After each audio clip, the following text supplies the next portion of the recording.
I woke up to the sound of heavy metal clanking outside my window. Groggy, I rubbed my eyes and glanced at the clock. 6:30 a.m. Who in their right mind was making this much noise this early? Throwing on my slippers, I shuffled to the window and pulled back the curtains. My heart nearly stopped. 5 massive shipping containers sat right in front of my garage. Not just close, blocking it entirely. Rusted metal, stacked like a barricade, cutting off my driveway completely. "What the hell?" I muttered, already reaching for my phone. Just then, a familiar voice rang out. "Morning, James." I turned to see Diane, the HOA president, standing smugly across the street, watering her pristine rose bushes as if nothing was wrong. She was dressed as usual, beige slacks, a white blouse, and that obnoxious gold HOA pin she never took off. I stormed outside in my pajama pants and t-shirt. "What is this, Diane?" I gestured wildly at the containers. "Why are they blocking my garage?" Diane took her time setting down her watering can, as if she hadn't heard me. Then, with a sweet but insincere smile, she finally spoke. "Oh, didn't you get the notice? The HOA approved a new storage initiative. These containers will be here for a few months while we—" "Months?" I cut her off. "You've got to be kidding me. You can't just block my driveway." "Actually, we can," she said, her grin widening. Section 14.3 of the HOA agreement states that community spaces can be used for temporary projects that benefit the neighborhood. My driveway isn't a community space. Diane pointed at a barely visible chalk mark on the pavement. "Your property extends 4 feet onto HOA land. We measured it last night." Of course. "We" meant Richard and Karen, her 2 favorite HOA enforcers. These were the same people who once fined a neighbor for having mismatched flower pots. I clenched my jaw, trying to control my temper. "You can't expect me to just accept this. I have a job. I need my car." Diane tilted her head. "Oh, you can always take an Uber. Or carpool." She turned on her heel and started walking away. "Board meeting is at 7 p.m. if you want to file a complaint." I stood there, fist clenched. 5 years of their nonsense. 5 years of their ridiculous fines, their power trips, their control. And now, this? I wasn't going to take it. But first, I had to figure out what the hell I was going to do. I stormed back inside, slamming the door behind me. My blood boiled as I grabbed my phone and started calling towing companies. If they thought they could block my garage and get away with it, they had another thing coming. The first company picked up. "Sorry, sir, we can't move HOA-approved structures without their permission." I gritted my teeth and called another. "Those are commercial containers, buddy. Need city clearance for that." One after another, the responses were the same. The HOA had locked me in, and no one was willing to help. Frustrated, I tossed my phone on the counter and paced the kitchen. Just then, my doorbell rang. When I opened the door, Mrs. Patel stood there holding a casserole dish. She was the sweetest woman in the neighborhood, always bringing food whenever she heard someone was having a rough time.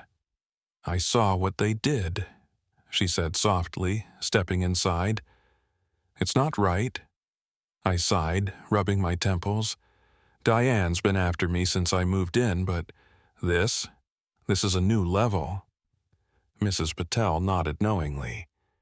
"She does this every year, picks someone to make an example of. Last year it was the Millers. Their son's basketball hoop was unsightly. They moved away." I clenched my fists. I wasn't going anywhere. "Have you checked the HOA rules?" Mrs. Patel asked, setting down the casserole. I frowned. "I mean, I've skimmed them, but there's no way they actually allow this." "Right? HOA rules are always written in a way that benefits them," she said, shaking her head. "But sometimes, there's something in there they don't expect." Taking her advice, I dug through my home office until I found the massive HOA agreement binder. It was thicker than a phone book.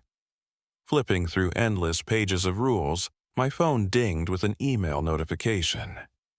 I glanced at the subject line: Monthly Rent Collection Summary, Westland Commercial Properties. Absent-mindedly, I clicked it open while still scanning the HOA rules. Then my heart stopped. There, near the bottom of the rent collection list, was a name I never expected to see: Pinecrest Gardens Homeowners Association. I blinked. Wait, what? I scrolled back up. It was real. The HOA paid rent every month to Westland Properties. To my company.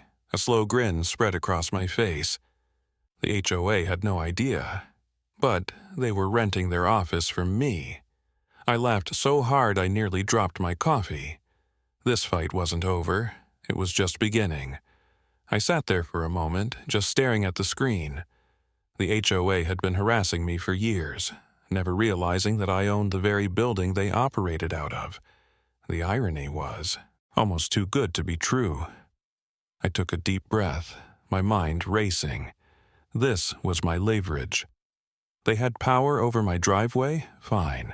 But I had power over the roof above their heads. Grinning, I pulled up their lease agreement. Renewal date: 27 days from now. Perfect. Just then, my phone buzzed again, this time with a text. Karen, your garden gnomes exceed height restrictions by 2.3 inches. A $150 fine will be added to your HOA dues. I let out a sharp laugh. They were still coming after me, over garden gnomes. I stood up and looked out my window at the 5 massive shipping containers blocking my garage. Then my eyes drifted to my poor, innocent garden gnomes standing proudly in my front yard. They really had no idea who they were messing with. But they were about to find out. That evening, I arrived at the HOA board meeting 10 minutes early.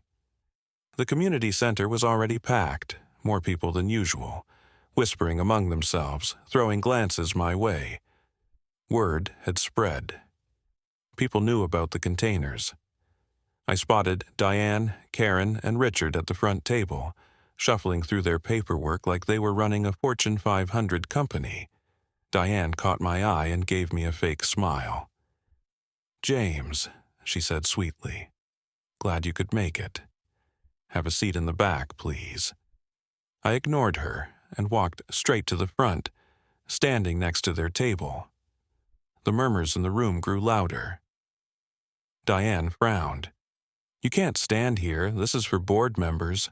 Actually, I just have one quick question before we start," I said, pulling a folder from my bag. "Does everyone here know who owns the building the HOA office is located in?" A few confused murmurs. Karen glanced at Diane, who stiffened slightly.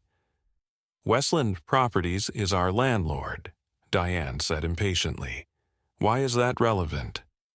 I smiled, took out a business card and placed it on the table in front of them. "James Reynolds, CEO, Westland Properties, LLC."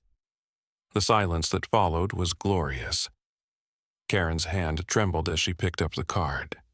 Richard's face turned bright red. Diane's expression didn't change, but I could see it in her eyes. Panic. This is irrelevant," she stammered. "Oh, it's very relevant," I cut her off. "Because your lease, the one allowing you to use that building, it's up for renewal next month, and as your landlord, I've been reviewing some changes." Now, the entire room was whispering. Neighbors shot each other surprised looks. I leaned forward slightly, lowering my voice just enough for the board to hear. "And one of those changes," I said with a smirk, "is an immediate termination clause if the HOA is found to be abusing its authority." Diane's face lost all color. Richard opened his mouth, then closed it. Karen looked like she wanted to be anywhere but here. I straightened up and looked around the room. "Now," I said, my voice loud and clear, "let's talk about those containers blocking my driveway." The room was dead silent.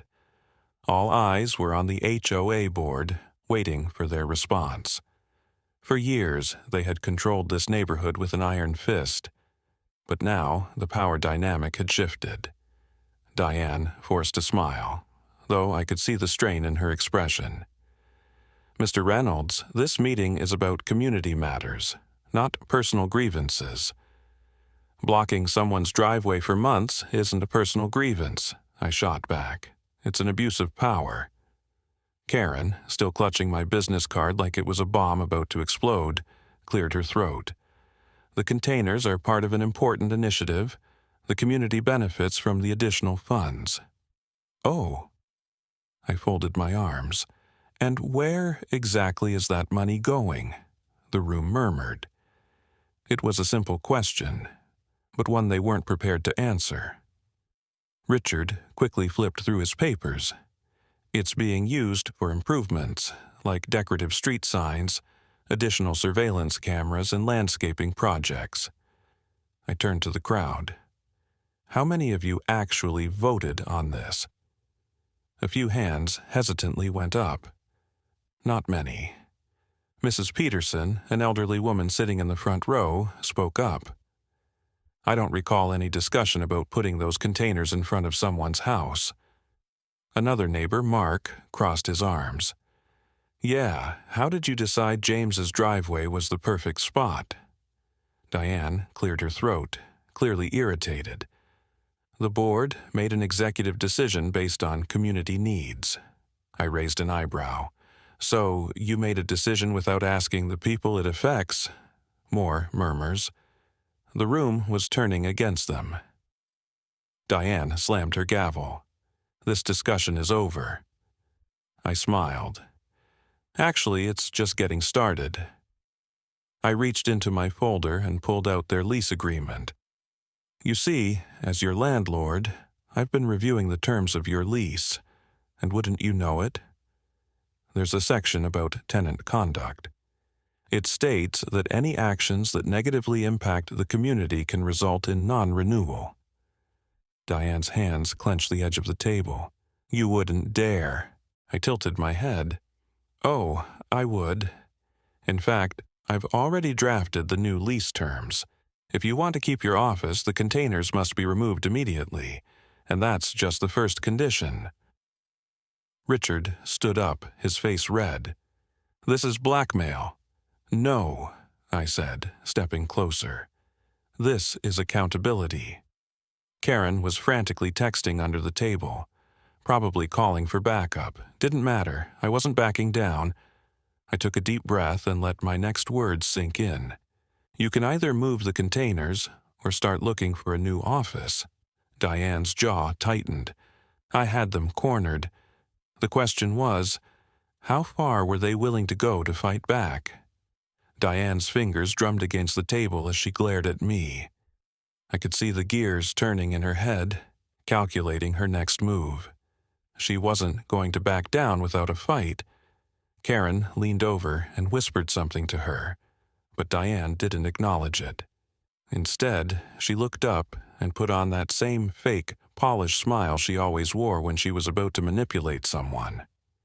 "James," she said sweetly, "I think we're getting off on the wrong foot here, and there's no need for threats." "This isn't a threat," I said, holding up the lease agreement. "It's a legal notice. You violated your own HOA rules. You overstepped your authority, and now you have two options: remove the containers or pack up your office and find somewhere else to operate." Diane exhaled sharply through her nose. "Let's be reasonable. These containers are temporary." 6 to 8 months is not temporary," I interrupted. "And you put them in front of my garage without a vote. That's not leadership, that's dictatorship." A few chuckles rippled through the crowd. The neighbors were catching on. Karen suddenly spoke up, her voice shrill. "You know what? Maybe we should vote on this. If the community supports keeping the containers, then James will have to accept it." I crossed my arms. "Fine, let's put it to a vote, right now." Karen's confidence faltered. She hadn't expected me to agree so easily. Diane shot her an annoyed look, but quickly recovered. "All right then," Diane said, clearing her throat. "All in favor of keeping the containers in their current location, raise your hand." I turned and scanned the room. A few hands went up, Karen's, Richard's, and about 5 other people. But the majority of the room stayed still. Some even shook their heads. "All opposed?" I asked. Hands shot up everywhere. Mrs. Patel, Mark, Mrs. Peterson, and almost everyone else in the room. The results were clear. "You lose, Diane," I said simply. Diane's face darkened, her jaw clenching so tight I thought she might break a tooth. Karen looked like she was about to cry.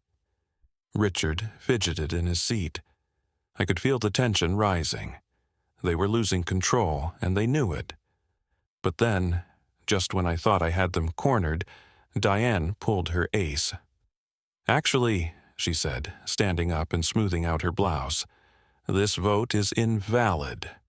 The room erupted in confusion. "What do you mean, invalid?" Mark demanded. Diane raised her hands, pretending to be calm. "Only HOA members in good standing are allowed to vote on community matters, and James," she turned to me, her lips curling into a smirk, "you have outstanding HOA violations. That makes you ineligible." I blinked. "What violations?" Karen flipped through her clipboard. "Unapproved lawn decorations, mailbox not up to code, fence exceeding height restrictions, and an unpaid fine for parking on the street last year." I stared at her. "You have got to be kidding me." Diane shrugged. "Rules are rules, James." The smugness on her face made me want to laugh. This was their big move? A technicality? I exhaled and shook my head. "All right, fine. Since we're talking about rules, let's talk about yours." I reached into my folder and pulled out a stack of documents. Karen's eyes widened. "What is that?" "The city's zoning laws," I said, flipping through the pages. "And would you look at that? These shipping containers violate at least 3 different codes." Richard leaned over, scanning the pages. His face turned pale. I smirked. "Which means not only are they illegal, but the HOA could be fined thousands for placing them there without proper approval." Diane's eye twitched. "You wouldn't report us." I folded my arms. "Try me." The room went quiet again. I had them trapped. If they left the containers there, the city could hit them with massive fines. If they moved them, they'd have to admit they were wrong. Diane looked at Karen and Richard. Karen was gripping her clipboard so tightly her knuckles were white. Richard wiped sweat off his forehead. They were cracking. But then, something unexpected happened. A man in a suit stepped into the room. I had never seen him before. Diane's eyes flickered to him, and for the first time that night she looked nervous. "Excuse me," the man said, his voice sharp and professional. "I'm from Lloyd Transshipping. We are the company that placed these containers." I turned to him, curious. "And?" He glanced at Diane. "We were under the impression that this placement was approved by the entire HOA board and community members." His gaze hardened. "We don't do business in communities that don't support our contracts." Diane's expression stiffened. "We do support it." The man pulled out his phone and swiped through a few messages. "Then why am I receiving multiple emails from residents demanding the removal of the containers?" Diane didn't answer. The man sighed. "Look, I don't care about HOA politics. What I do care about is our company's reputation. If this turns into a PR nightmare, my bosses won't be happy." He turned to me. "Mr. Reynolds, do you want these containers gone?" I nodded. "Absolutely." "Then they're gone." The room gasped. Diane's head snapped toward him. "Wait! You can't just—" The contract allows us to terminate storage agreements if community backlash is too severe, the man interrupted. And based on what I'm seeing, that's exactly what's happening. I could see the panic in Diane's eyes. The deal she had so carefully arranged was falling apart. The man checked his watch. We'll have the containers removed by tomorrow morning. Thank you, I said, shaking his hand. He nodded, then turned back to Diane. We'll be in touch about your contract termination fees. Diane opened her mouth to argue, but no words came out. Karen looked like she might faint. Richard just buried his face in his hands. Checkmate. I turned to the neighbors. Looks like the containers are leaving after all. The room erupted in cheers. Diane stood frozen in place, staring at me with pure hatred. I knew this wasn't over. People like her never gave up easily. But for now, I had won, and it felt damn good. The HOA meeting had erupted into chaos. Neighbors were clapping, some shaking hands, and a few even taking videos as the Loy trans representative gathered his things, giving Diane one final disapproving look before walking out. Diane stood there, her carefully maintained composure slipping. She wasn't just losing a battle tonight, she was losing control. I leaned in slightly, just enough so she could hear me over the noise. Looks like your little power play backfired. She didn't respond, but the fire in her eyes told me everything I needed to know. Karen was frantically flipping through the HOA bylaws, as if searching for some hidden clause that could save them. Richard, however, was slouched in his seat, rubbing his temples. He knew they had lost. And yet, something still felt off. Diane was furious, but she wasn't panicking. Not the way someone should when their whole scheme collapses in front of them. She was up to something. I was about to say something when my phone buzzed. A text from an unknown number. Check your email. Now, frowning, I pulled up my inbox. A new message sat at the top. No subject line, no sender name, just a single attachment. A PDF. I clicked on it.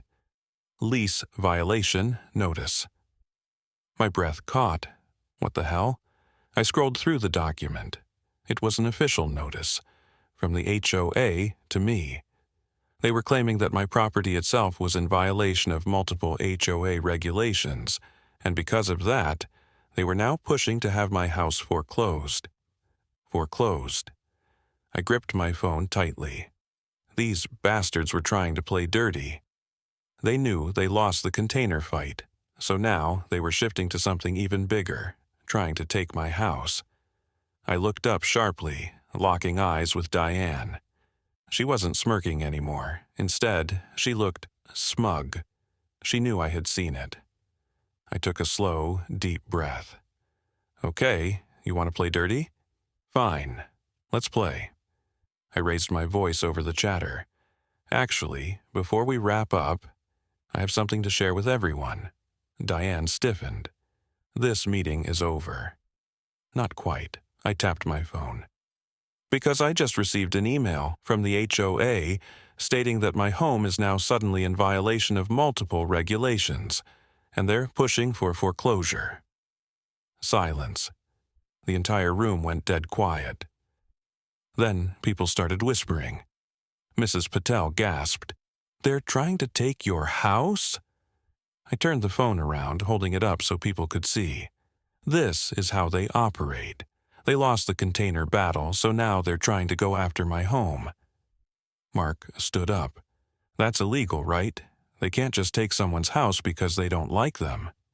Diane quickly slammed her gavel. This meeting is over. No, it's not. I stepped closer. You just made a very big mistake, Diane. She raised an eyebrow. Oh? And what mistake is that? I smiled.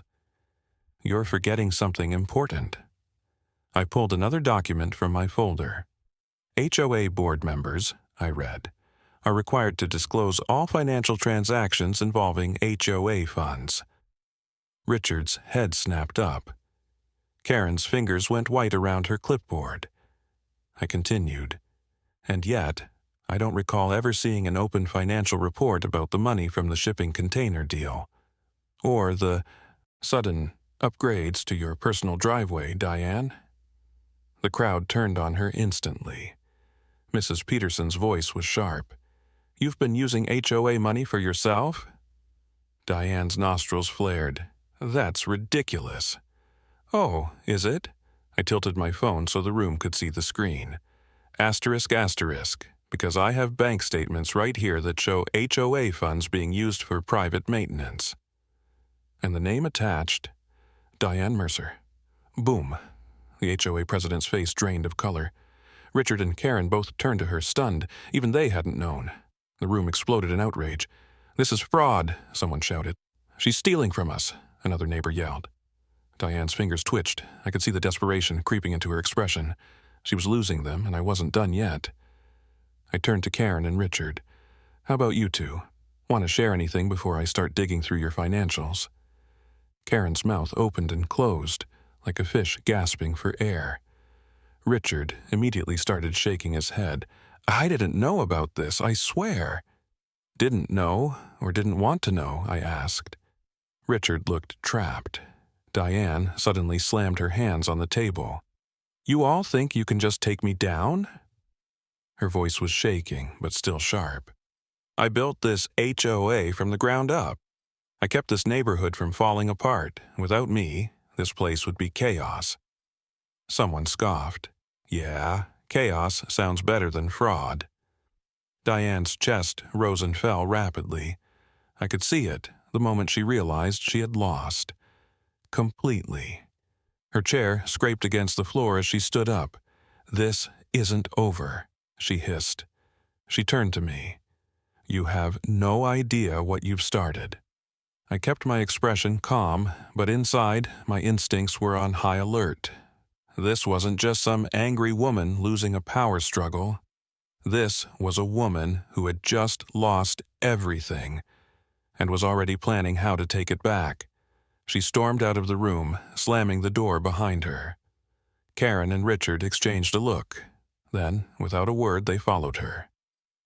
A heavy silence settled over the room. Then, Mrs. Patel stood up. What do we do now? I exhaled slowly. We had won this battle, but something told me the war wasn't over. I wasn't just fighting the HOA anymore, I was fighting Diane, and I had no doubt she was already planning her next move. The moment Diane stormed out, the tension in the room shifted. The queen had fallen, but the kingdom was still standing. The HOA board was in complete disarray, and the neighbors were buzzing with disbelief. Mrs. Patel adjusted her glasses and looked at me. James, what happens now? I took a deep breath, glancing around. First, we get those containers removed. Then, we figure out how deep this corruption goes. Mark crossed his arms. And if they don't step down? I smiled. Oh, they will, one way or another. Just then, Richard stood up, his hands raised in surrender. Look, I didn't know about the money, all right? Diane kept all the real records to herself. I tilted my head. So, you're saying you were just blindly following orders? He winced. I Save it, Richard, Mrs. Peterson snapped. You had no problem enforcing fines on us for dumb things like mailbox colors, but now that you're in trouble, you're playing innocent. Richard's mouth opened, but no one was buying his act anymore. Karen, however, was eerily silent. Her phone screen reflected in her glasses as her fingers tapped furiously. She was texting someone. I narrowed my eyes. Who are you messaging, Karen? She jumped slightly, then held the phone close to her chest. That's none of your business. I took a slow step toward her. Let me guess, Diane. She said nothing, but the way her lips pressed together told me everything. Diane isn't done, I muttered, more to myself than anyone else. She's got something planned. Mrs. Patel frowned. What could she possibly do? We all saw the evidence. I exhaled. Diane isn't the type to go down quietly. And I was right, because the very next morning she proved it. At exactly 7 a.m., I woke to the sound of sirens. Half asleep, I stumbled out of bed and looked out the window. A city inspection truck and a tow truck were parked outside my house. 2 uniformed men were talking to each other while another took photos of my property. What the hell? I threw on a shirt and rushed outside. Hey, what's going on? A tall man with a clipboard glanced at me. James Reynolds? Yeah, he flipped through his papers. We received an anonymous report that your property is in violation of multiple city codes. Overgrown vegetation, structural hazards, and illegal modifications to your home. I blinked. What? I looked around. My lawn was trimmed, my house was fine, and the only thing overgrown was Mrs. Patel's garden across the street. This has to be a mistake, I said. The inspector didn't look convinced. Sorry, sir, but the complaint was filed and we have to investigate. I clenched my jaw. And let me guess, this anonymous complaint came from Diane? The man hesitated before sighing. I can't confirm that. That was all I needed to hear. This was retaliation. Diane had lost control of the HOA meeting, so now she was trying to make my life hell. I crossed my arms. Fine, inspect away. You won't find anything. The inspector nodded to his crew. They started taking more photos, measuring my fence, checking my mailbox, all things Diane had been nitpicking for years. Then, as if things couldn't get worse, the tow truck driver walked over. Morning. Here to repossess the vehicle in your garage. I froze. Excuse me? He held up his own paperwork. According to the HOA, you have unpaid fines. Your car is being seized until the balance is settled. My fists clenched. Diane, that snake. I glanced at my neighbors. Some had come outside to watch, whispering among themselves. Mrs. Patel rushed up to me, her face red with anger. James, they can't do this. I turned to the inspector. This is harassment. He sighed. Look, I don't like getting in the middle of HOA disputes, but legally the complaint was filed and we're required to investigate. And what about the tow truck? I snapped. He glanced at the driver. That is technically a civil issue between you and the HOA. I could feel the anger bubbling inside me. Diane wasn't just trying to fight back, she was trying to destroy me, and she had planned every move. Then an idea hit me. I took out my phone and hit record. Hi, everyone, I said, loud enough for the neighbors to hear. James Reynolds here, standing outside my home as the city inspector and a tow truck operator investigate bogus claims filed by a corrupt HOA president. The inspector's eyes widened. Sir, I'd appreciate it if you didn't, but I will, I cut him off. Because this is what happens when you challenge HOA abuse. You get harassed, you get targeted. And now, my car is about to be illegally towed because Diane Mercer is throwing a tantrum. Karen, who had been watching from across the street, suddenly turned and ran inside her house. I smirked. Guilty conscience? Sir, please. The inspector tried again. I pointed the camera at him. I have nothing against the city workers here. They're just doing their jobs. But let's be real, this is a hit job. The tow truck driver suddenly looked nervous. Wait, is this being streamed live? I nodded. Yep. He swore under his breath and turned to the inspector. I don't want any part of this, man. The inspector rubbed his forehead. We're just doing standard checks. Then the best thing happened. A black SUV pulled up. A man in a suit stepped out. My lawyer, Samantha. She walked right up to the inspector and the tow truck driver, holding her own stack of papers. Gentlemen, she said, I'm going to make this very simple. I have city permits for every single modification to this house. If you issue a false citation, we will be filing a lawsuit against the city for unlawful harassment." The inspector blinked. "Lawsuit?" "Correct," Samantha said. "As for the tow truck, if this vehicle is removed, we will be suing the HOA for property theft." The driver immediately raised his hands. "Nope, not doing this." He turned and walked back to his truck. The inspector sighed. "Look, I don't want trouble." "Then drop this nonsense and leave," Samantha said sharply. "Because if you don't, I'm going to personally make sure this story ends up on every news station in the city." That did it. The inspector turned to his crew. "Wrap it up." The moment they packed their things and left, the neighbors started cheering.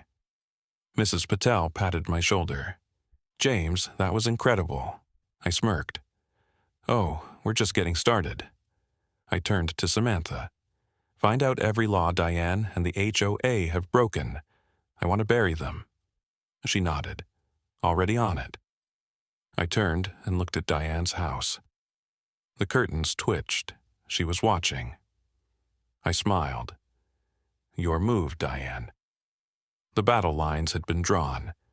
Diane had thrown her punch and I had countered, but something told me she wasn't finished, not by a long shot.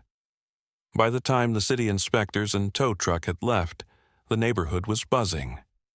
People were talking in small groups, shaking their heads, whispering to each other. Some were furious at Diane's antics. Others were just entertained. But one thing was clear. Everyone was watching. Mrs. Patel leaned in close.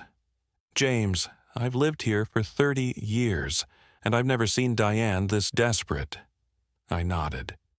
"She's running out of options. That's what makes her dangerous." And I was right, because less than an hour later, she made her next move. At exactly 12:15 p.m., my phone buzzed. An email. "Urgent. HOA special meeting notice." I opened it, my eyes narrowing as I scanned the text. "Due to recent events, the HOA board has called for an emergency meeting at 7 p.m. tonight to discuss community security concerns and potential disciplinary actions against a disruptive homeowner." Oh, you sneaky witch. I let out a short laugh. Diane wasn't trying to fight me in the open anymore. She was trying to turn the community against me. I immediately forwarded the email to Samantha. She responded in less than a minute. "Samantha, she's going for public humiliation. Be ready." Me. "Oh, I will be." But before I could strategize, my phone rang again. Blocked number. I hesitated, then answered. "Hello?" A slow, measured voice spoke. "You don't know what you're getting into, Reynolds." I stiffened. "Who is this?" A chuckle. "You think Diane is the problem? You're playing in the shallow end. There are bigger forces at work here." A chill ran down my spine. I had been expecting Diane to fight back, but this felt different. Before I could respond, the call ended. I stood there, gripping the phone. What the hell was that? I didn't have time to figure it out. Because just then, a police car pulled up in front of my house. I walked outside as an officer stepped out. He was tall, middle-aged, with sharp eyes that immediately scanned the property. "James Reynolds?" I sighed. "Let me guess. Diane called you?" The officer's expression didn't change. "We received an anonymous tip about a resident violating city safety codes and engaging in harassing behavior." I exhaled sharply. "Officer, I can explain. I'm not here to arrest you," he cut in. "I just need to do a routine check. Mind if I take a look around?"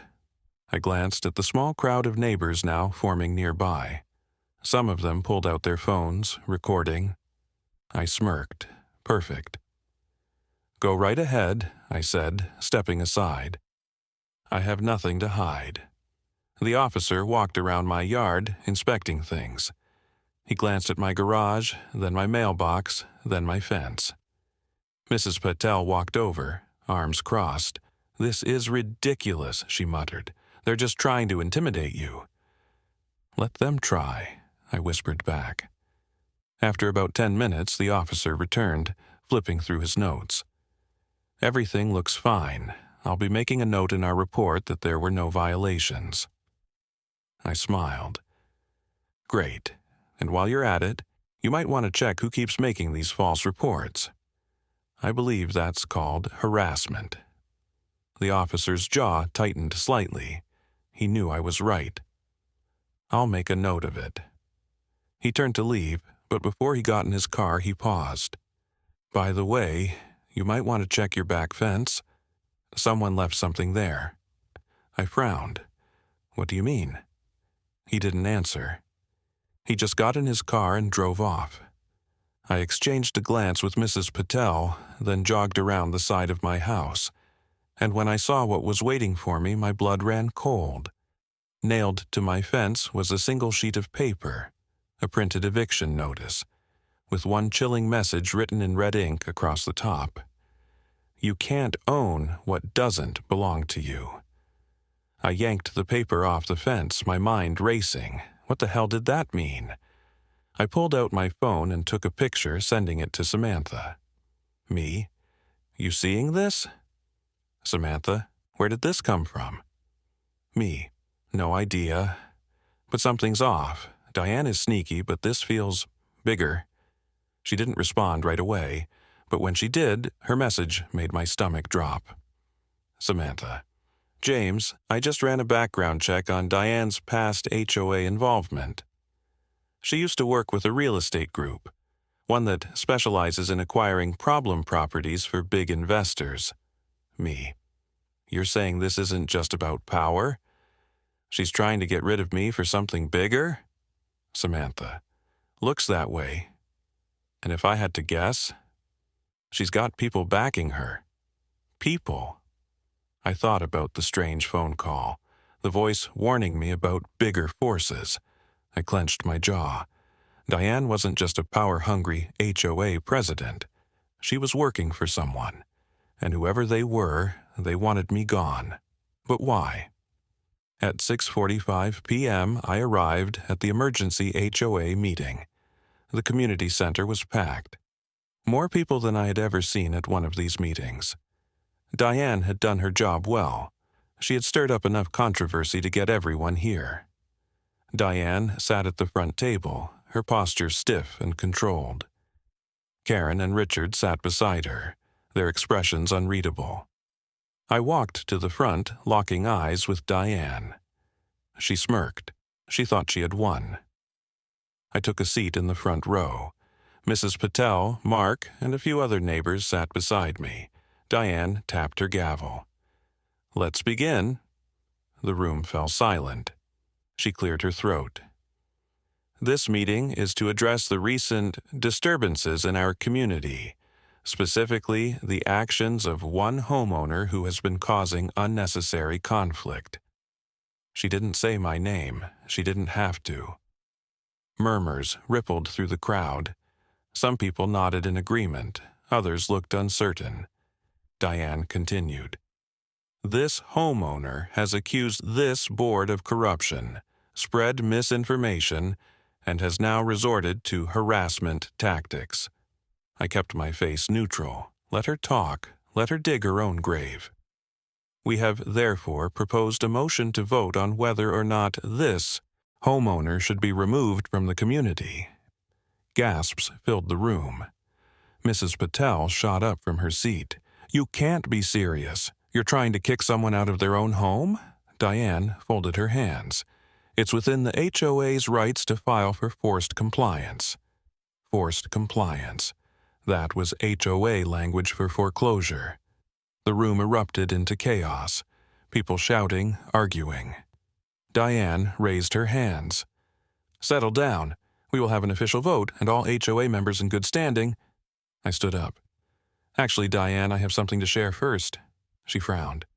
"You can speak after," I smiled. "No, I think I'll speak now." Then I reached into my bag and pulled out a stack of confidential HOA financial records. I turned to the crowd. "Let's talk about what Diane has been doing with your money." and just like that I flipped the game on her. The room fell into a stunned silence as I placed the thick stack of confidential financial records on the table in front of me.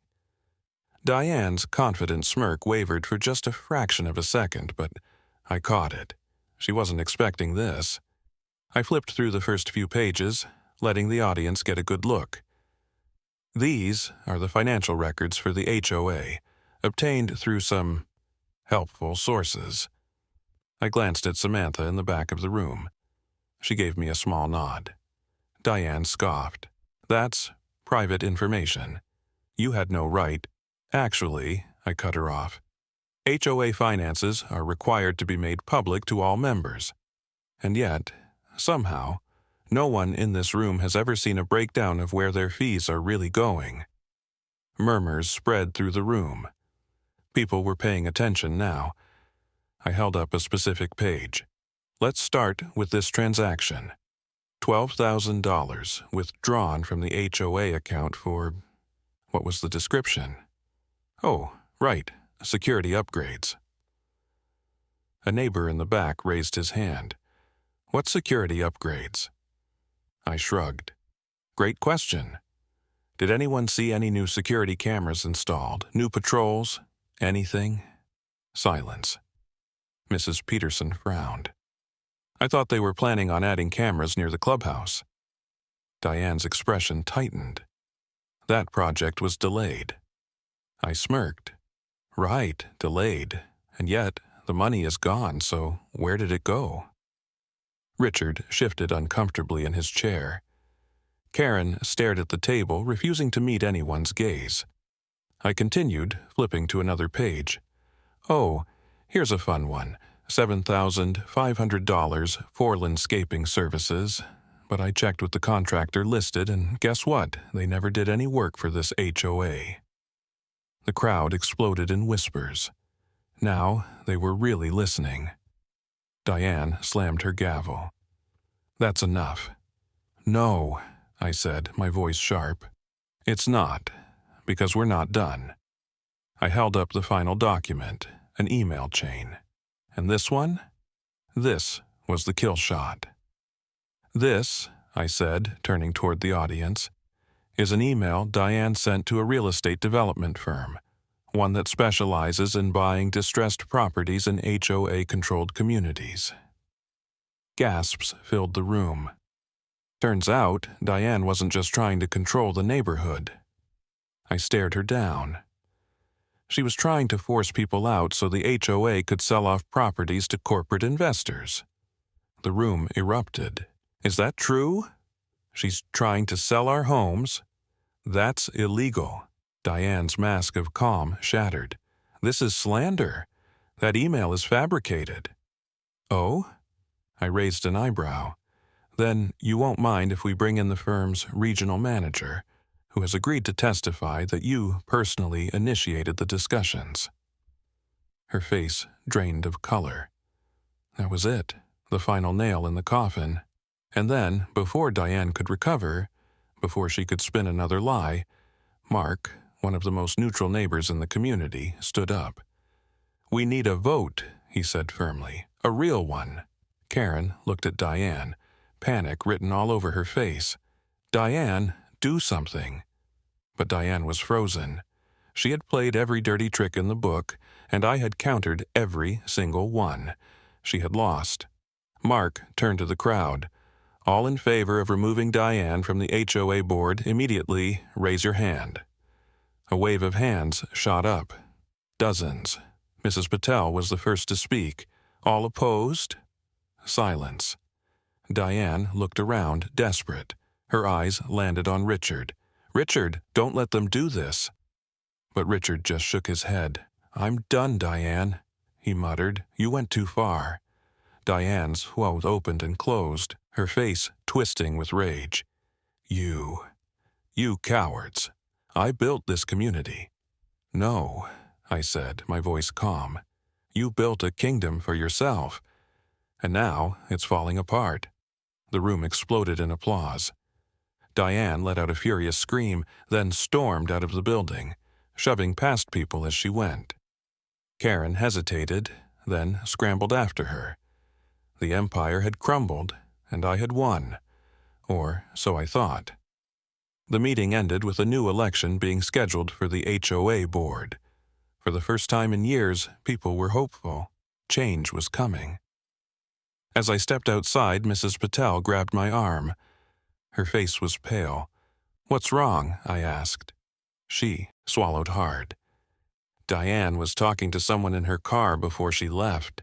It didn't seem right. I frowned. Who was it? Mrs. Patel shook her head. I didn't see his face, but I heard him say something. "What?" Her voice was a whisper.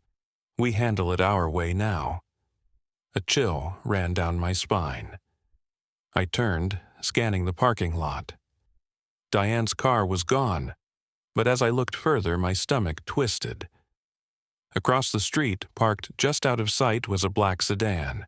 Tinted windows, engine running, watching, and in that moment I realized this wasn't over. It was just beginning. Let me know when to continue. Things are about to get much darker. You said, next and end the story. Here, ChatGPT said, the black sedan idled across the street, its dark windows reflecting the dim glow of the streetlights. Someone was watching me. My pulse quickened. Diane was desperate, but she wasn't stupid. She knew the game was over, unless she had one last play. Mrs. Patel clutched my arm. "James, I don't like this. Who would she be meeting with?" I exhaled slowly. That's what I'm going to find out. I took a step toward the sedan, but the moment I did, the car peeled away. Tires screeched against the pavement as it sped down the street and disappeared around the corner. I cursed under my breath. Who the hell had Diane been talking to? I turned back to Mrs. Patel. "Go home and lock your doors. If anything seems off, call me." She hesitated, then nodded. "Be careful, Beta." By the time I got home, my mind was still racing. The containers were gone. The HOA had collapsed. Diane had been humiliated in front of everyone. I had won. And yet, why didn't it feel over? I double-checked my doors and windows, making sure everything was locked. My instincts were screaming at me. Something was coming. At 2:13 a.m., I found out what. Bang, bang, bang. My eyes snapped open at the sound of someone pounding on my front door. Hard, urgent. I shot out of bed, grabbing my phone and checking the security cameras. A shadowy figure stood on my porch. Then another. 2 men, dressed in dark clothing, faces obscured. My stomach twisted. This wasn't HOA business anymore. I quietly dialed 911, keeping my voice low as I moved to the hallway. "I have 2 unidentified individuals at my door. Possible break-in attempt." The operator responded calmly. "Stay on the line. Officers are on their way." Bang! The sound of something slamming against my lock made my heart pound. They were trying to force their way in. I grabbed the nearest thing, a heavy metal flashlight, and positioned myself by the stairs. If they got inside, I wouldn't go down easy. Then sirens. The men turned their heads. Flashing red and blue lights reflected off my windows as 2 police cars skidded to a stop in front of my house. The men bolted. I rushed to the window just in time to see them disappear into the night. The officers searched the area but found nothing. No sign of who they were or where they came from. But I already knew Diane had sent them. She had lost her power, but she still had connections. This wasn't just about an HOA dispute anymore. This was about revenge. And it wasn't over yet. The next morning, Samantha and I met at a local diner. I showed her the security footage. She frowned. "James, these guys weren't just hired thugs. Look at the way they move." I watched the footage again. They were fast, controlled, professional. This wasn't some random intimidation tactic. This was a warning. Samantha leaned forward. "Diane was working with those real estate investors, right?" I nodded. Yeah, she was probably trying to push homeowners out so they could swoop in and buy the properties cheap. She exhaled. Then it's bigger than her. You embarrassed her, sure, but you also exposed them.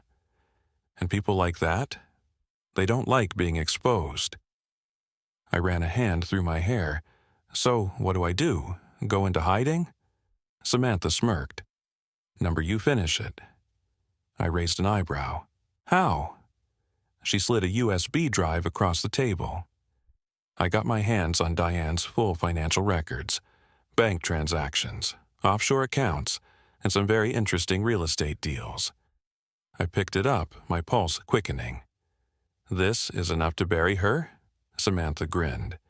This is enough to end her. That evening, I put the final nail in Diane's coffin. I leaked everything.